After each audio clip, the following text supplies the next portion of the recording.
પહેલાં એર ઇન્ડિયાની ફ્લાઇટ દુર્ઘટનાનો શિકાર થઈ, સાથે જ તે જે જગ્યા પર પડી ત્યાં પણ અનેક લોકોને જીવ ગુમાવવાનો વારો આવ્યો. એર ઇન્ડિયાનું વિમાન બીજે મેડિકલ હોસ્ટેલની મેસ પર તૂટી પડ્યું હતું. તે સમયે લંચનો ટાઈમ હતો અને અનેક વિદ્યાર્થીઓ દુર્ઘટનાનો શિકાર બન્યા.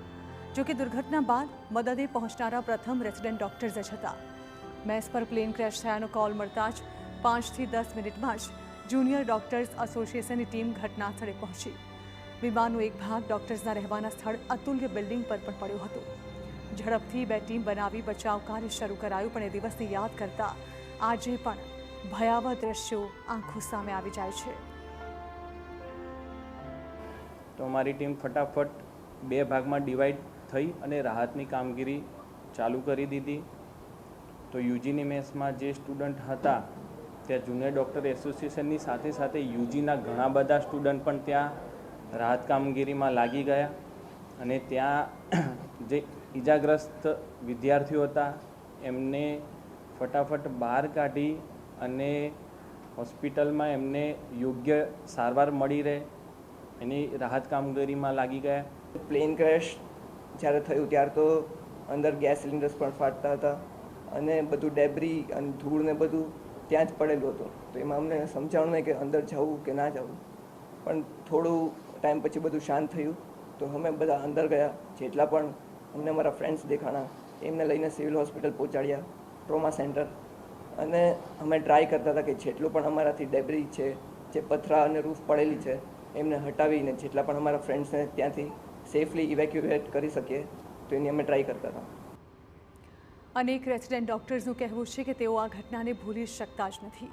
લોકો એ રસ્તેથી પસાર થવાનું પણ ટાળે છે. જ્યારે પ્લેન તૂટ્યું ત્યારે કોઈને અણસાર પણ નહોતો કે બહાર શું થયું છે.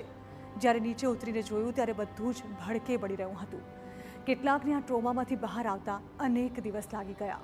તો પોસ્ટમોર્ટમ કરનારા ડોક્ટર્સનું કહેવું છે કે તેઓ આજે પણ આંખો બંધ કરે તો મૃતદેહો તેમની નજર સામે તરવરી ઉઠે છે.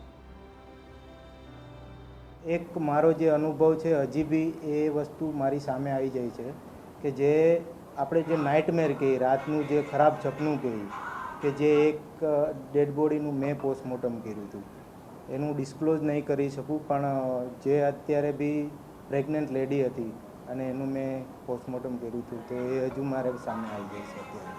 અને એ બધું જોઈને મેન્ટલ હેલ્થ ઉપર ખરાબ અસર થયેલી. 3-4-5 દિવસ સુધી રાત્રે ઊંઘ ના આવતી હોય અને ઇવન આજની તારીખે પણ કે જ્યારે આ રીતે પ્લેન નજીકથી પસાર થતું હોય અથવા તો એવા કાર્ગો જેટ્સ પસાર થતા હોય સુપરસોનિકને, અને આ વરસાદી માહોલમાં જ્યારે વીજળી પડવાનો કે કડાકો થાય ત્યારે પણ હજી બેડમાંથી કે ખુરશીમાંથી સફાળા ઊભા થઈ જાય છે. તો મેસ પર વિમાન પડ્યું તે દુર્ઘટનામાં બીજે મેડિકલના 4 વિદ્યાર્થીઓએ પણ જીવ ગુમાવ્યો હતો, જેમાં રાજસ્થાનના બાડમેરના જયપ્રકાશ ચૌધરીનું મોત નીપજ્યું હતું. આજે તેના પરિવારજનો શ્રદ્ધાંજલિ પાઠવવા અમદાવાદ પહોંચ્યા હતા. 1 વર્ષ થવા છતાં કયા કારણે વિમાન ક્રેશ થયું તેનો જવાબ હજી સુધી સામે નથી આવ્યો. ત્યારે પરિવારજનો તેને દુર્ભાગ્યપૂર્ણ ગણાવી રહ્યા છે.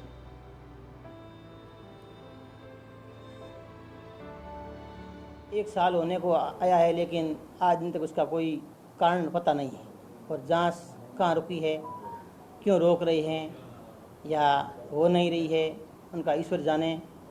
वो आत्माएं तो वापस नहीं लौट सकती, लेकिन न्याय मिले और उनको कि कारण क्या था, क्या वजह थी कि इतने लोगों की जान गई है.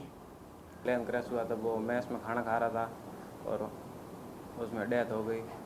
हमारे परिवार में मेरे पापा जी फैक्ट्री में काम करते हैं और हार्ड वर्क करके उसको पढ़ाया और यहाँ पर पहुँचाया, लेकिन ईश्वर को कुछ और ही मंजूर था. सरकार से ये मांग है कि मेरी पढ़ाई चल रही है और घर की स्थिति बहुत दयनीय है, थोड़ी सहायता हो जाएगी तो अच्छा है. तो विमान